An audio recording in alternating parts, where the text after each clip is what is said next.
안녕하세요. 명가부동산TV 유소장입니다.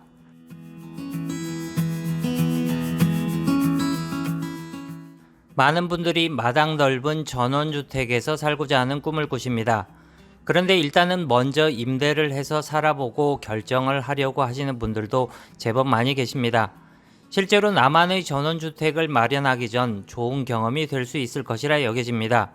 그런데 의외로 많은 분들이 전원주택 임대차 계약을 하면서 의문을 갖게 되지만 그냥 두루뭉실하게 넘어가는 부분이 있습니다. 바로 임차할 부분의 면적에 관한 사항입니다.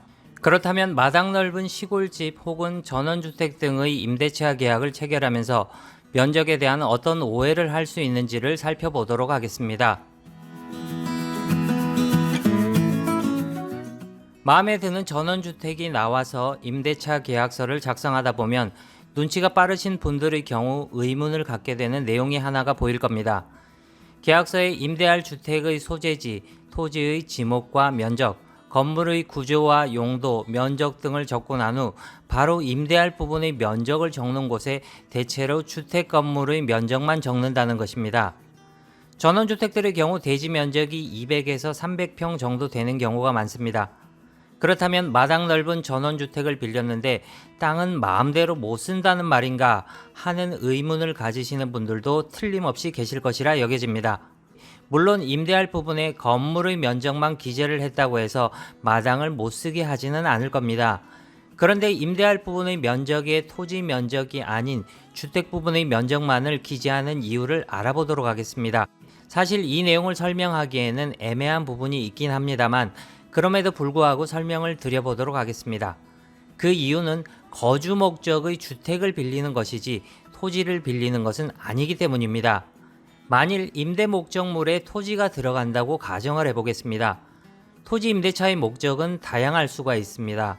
농사를 지을 것인지 아니면 건물을 지어서 다른 목적으로 사용을 할 것인지 등 빈 토지라면 그 사용 목적이 너무 많아질 수가 있다는 것이죠.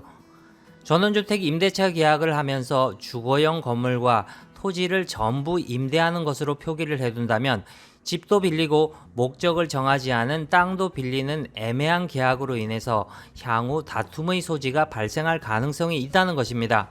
한 가지 예를 들어보겠습니다. 그림과 같이 300평 정도 되는 대지 위에 집이 있을 경우입니다. 임대인은 토지 위에 건물을 더 지을 수도 있는 일이고 토지 일부를 분할하여 다른 사람에게 매각을 하는 경우가 발생할 수도 있다는 것입니다.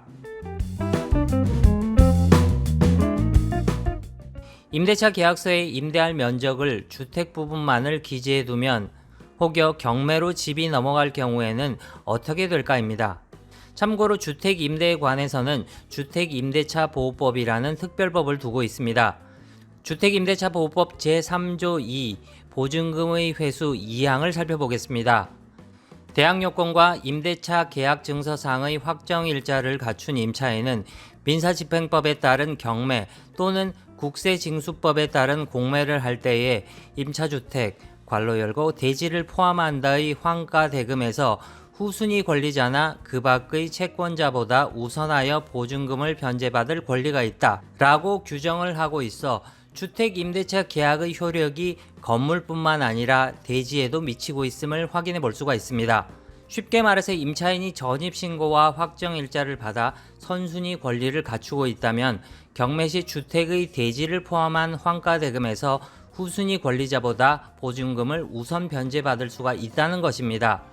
다만 임대차 계약 당시 토지 부분에 대해서는 임차인, 임대인 상호 간 협의를 통해서 특약으로 사용 범위를 명확히 해둘 필요는 있습니다. 다음 영상에서는 전원주택 임대차 계약 시 어떤 점을 주의해서 살펴봐야 할지를 살펴보도록 하겠습니다. 지금까지 명가부동산TV 유소장이었습니다. 조금이라도 도움이 되셨다면 좋아요와 구독 꼭 눌러주시기 바랍니다. 감사합니다.